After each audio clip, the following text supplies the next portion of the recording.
This is Patrick with New Jersey's Outdoor Adventures YouTube channel. I'm at the first annual Tiny House Show in Augusta, New Jersey.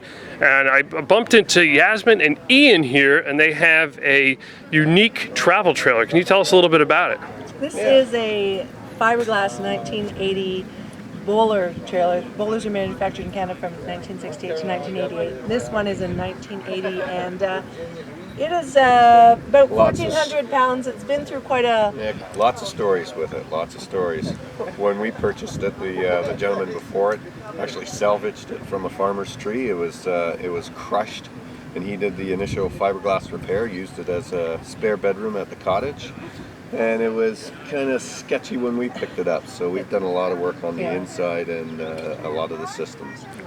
There was a bent frame underneath his original fiberglass repair, so we haven't touched the outside yet, but we've done a lot on the inside. We've had the frame reconditioned. Most of it is original, including a 37-year-old fridge, and propane heater. The fridge doesn't actually work as well as it should, but these things are older. It's part of the fun, isn't it? Yeah, exactly. Part of the adventure. Keeps the fridge, And the total length from bowl to back? From tip to tail, it's 13 feet. The capsule itself is 6 by 6 by 10, and as Yasmin mentioned, fiberglass, which makes it quite lightweight and easy to tow behind a smaller car. The design was in the 60s, get the family out enjoying the outdoors, so a family of 4 can actually sleep in this and use it as a base for those adventures. And they wouldn't need a big truck to pull it. They could use their regular family sedan. Yeah, well, think 1960s small car. Yeah, so you know, which is big today. Yeah. Out of the factory, the sticker says it was 1,050 pounds, and we think it's about 1,400 fully loaded now. Yeah. Okay. So take a look inside, because that's where the all the good work has been done. So what's the width on the inside? Is that 6.5? Yeah, 6 wide, 6 tall. So if you're over 6 feet tall, it's probably not going to work for you. But I'm about 5'9", so I've got a fair amount of headroom clearance here. So I hear a little accent. Where are you folks from? We're hailing from Toronto. Excellent. Thanks for coming to Jersey for the show here. All right, so really cool layout here. We have a little sofa up front, and this upholstery here is really cool and durable. Indoor, outdoor, and high density foam that's mildew resistant, thank goodness. This is actually a hinged back, and it flips up, and there's 2 poles back here. You can see they fit into these little spots. So it makes a set of bunk beds where if you have 2 children, a family with 2 kids, you got two bunk beds for the kids. And this table will drop down onto these ledges, cushions rearrange, and you have almost a full-size bed for the parents up here. It reminds me of one of the older Airstream bubble trailers. Yep. The layout. It's a similar form factor, but also the layout is very familiar to me. Yes. So this table obviously folds down. We have, I guess, some type of system that was there, maybe a furnace duct? I don't think so, because this is the original propane furnace here, which Ian has reconditioned. It works good. This, I think somebody actually put in a sound system, because you can see some of the things that have been cut out. We've had this for 2 years, and of course, as Ian mentioned, it was damaged previously, and we don't know its whole history. But now we do have a 10-gallon water tank under this seat, along with the battery. The battery's here because we had a much smaller car and we didn't want it on the tongue initially. We will move it. Down here we've got more storage. In here we usually put most of our clothes and things for our 2 little dogs. And we have additional storage up here. You can see where the tree came through this initially. Oh, yes. We've done quite a bit on the inside. It was not exactly livable when we picked it up. And again, we have more storage and plates and things. It's been 3 days of the show, so everything's a little chaotic in here. Yeah, there's a lot of people in your space. Yes. This, the original fiberglass interior makes it really lightweight, but because of the incident with the tree, this was no longer level, and Ian made this beautiful counter. It's gorgeous and it's level. So there's glue on board, and you put some type of epoxy on top? Yep. Yeah, I use 2-part epoxy. And then underneath this cutting board, you got a Suburban 2-burner cooktop. That's propane. Yes. And then the refrigerator, which isn't functional, is probably a three-way back It there? is. It is three-way Dometic. It works marginally well. Okay. It is cool. It's working. But All right. it works on 110. It doesn't work on 12 volt anymore. It works a little bit on propane, not particularly well. And then you have a water heater on board? No.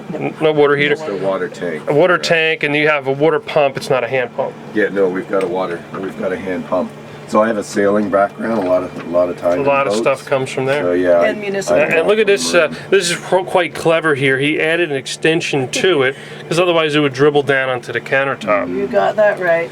Wow, that is We have a singular outlet when we are plugged into short one power. outlet, so you know a lot of cords can reach over. And is there any solar on Yeah, board? so I do have a 40 watt solar cell to charge the batteries, so we could go easily 3-4 days off. And is there an grid. inverter on board, or just Nope. okay? So it's No, just for because 12 everything's volts. everything's set up for 12 volt LED lights. They don't draw a lot, so they're really efficient.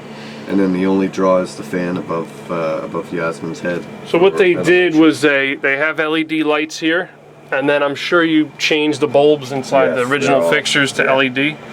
And this is some type of structure, but also has a design element to it for the cabinet, the Yeah. roof locker, It is, but if it's not, this actually is a structural support because the ceiling. it is so.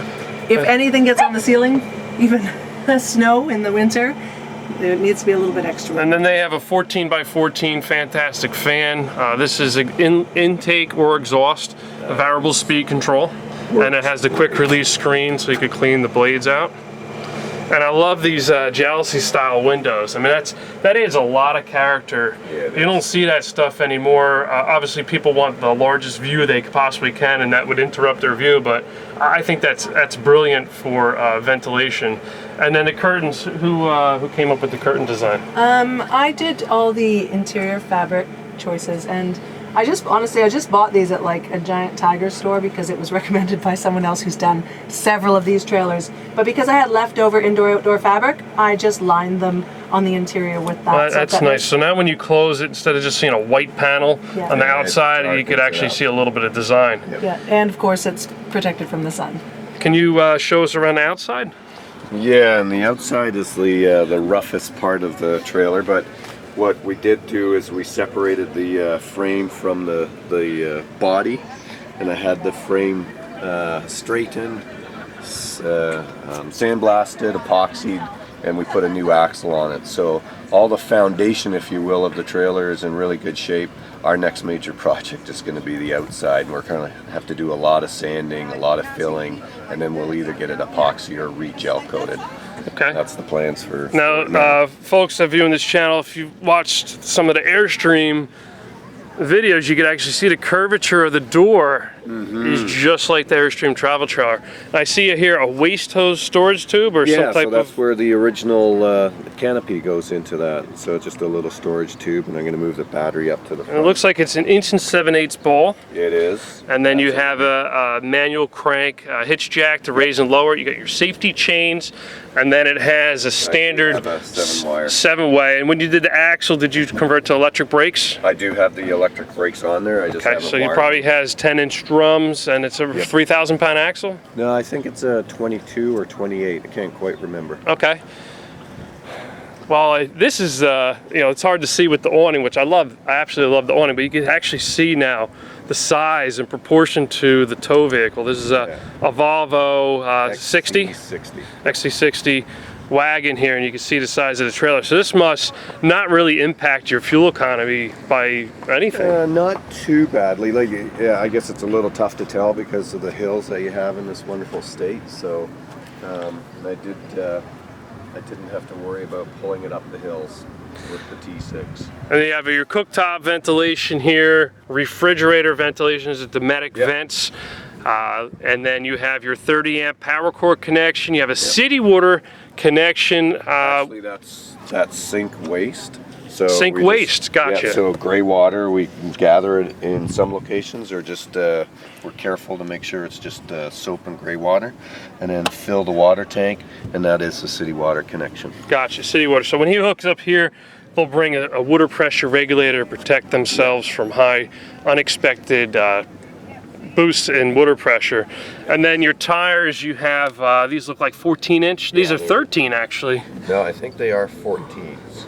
Okay, and it's a 5-lug, and then you have the bearing buddies, so you could repack the bearings with the grease gun. Yep.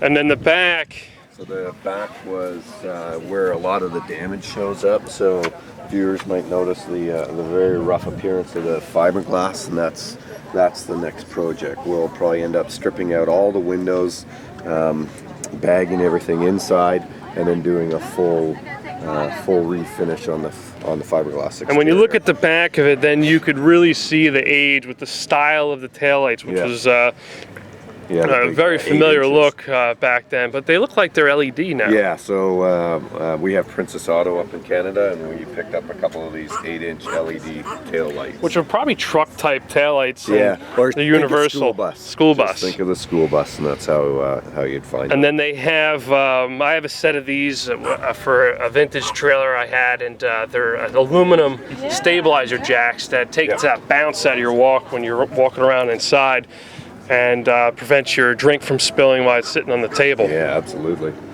Absolutely, Patrick. And then you have some newer style tables and appliances outside. You got a mixture of both, and a little dog pen here.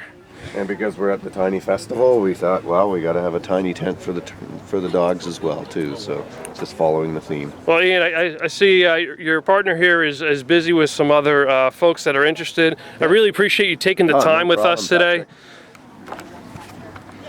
This is Patrick with New Jersey's Outdoor Adventures YouTube channel. Hope you enjoyed this video. Please like this video, comment, share, subscribe. I'd love it. I'll see you soon. Cheers. Thanks, Ian.